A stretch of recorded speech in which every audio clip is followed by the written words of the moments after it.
Langsung saja nih teman-teman, untuk saya akan membahas tentang masalah debt collector atau penagih utang dari aplikasi pinjaman online atau pinjol, ya. Yang sebenarnya tugas itu bukan menagih. Jadi apa sebenarnya tugas DC itu? Dari pinjol itu apa tugasnya? Nah, DC pinjol adalah orang atau lembaga yang ditugaskan untuk menagih utang dari peminjam di aplikasi pinjol. Nah, biasanya debt collector ini bekerja dari perusahaan penyedia layanan pinjaman online. Nah, menurut pasal 5 Peraturan OJK nomor 7/2016 tentang layanan pinjam meminjam uang berbasis teknologi informasi, penagih utang harus memiliki lisensi dari OJK dan melakukan kegiatan penagihan dengan cara tidak merugikan pihak lain, seperti mengancam, memaksa, atau menggunakan kekerasan. Nah, ini yang jadi garis bawah. DC itu bukan menagih kalau dia tidak punya lisensi yang dikeluarkan oleh OJK. Ya, kenyataannya DC-DC yang datang ke rumah adalah tidak punya itu.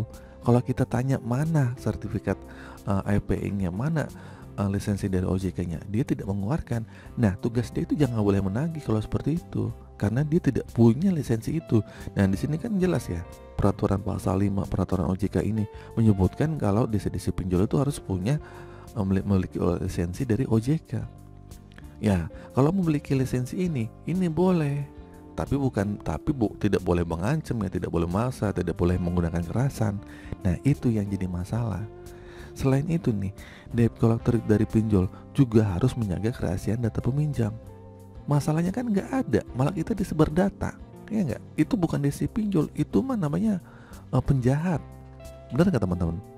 Nah, seperti tidak menyebar informasi pribadi ke pihak-pihak lain, itu kan tidak boleh. Ini tidak boleh.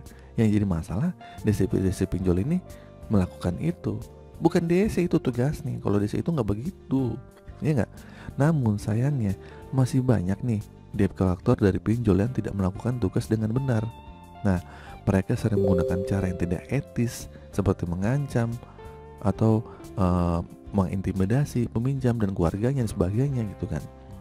Oleh karena itu ya, sebagai konsumen kita tuh perlu tahu hak-hak kita dan cara melaporkan DC itu yang gimana, yang melanggar aturan. Kalian gak usah sungkan-sungkan, gak usah repot-repot lah untuk melaporkan ke OJK, ya enggak? Nah, kita bisa melaporkan debt collector itu atau DC pinjol itu yang melakukan praktik penagihan yang tidak wajar atau melanggar aturan OJK melalui aplikasi OJK Mobile atau situs web resmi OJK. Atau kita juga bisa menghubungi nih Asosiasi Fintech Indonesia itu gitu kan, atau asosiasi dari fintech pinjol-pinjol itu untuk melaporkan keluhan terkait layanan pinjaman online. Nah, itulah ya teman-teman ya, sedikit informasi mengenai tugas debt collector atau DC pinjol dan hak konsumen. Oke, semoga video ini bermanfaat. Akhir kata singkat aja, assalamualaikum warahmatullahi wabarakatuh.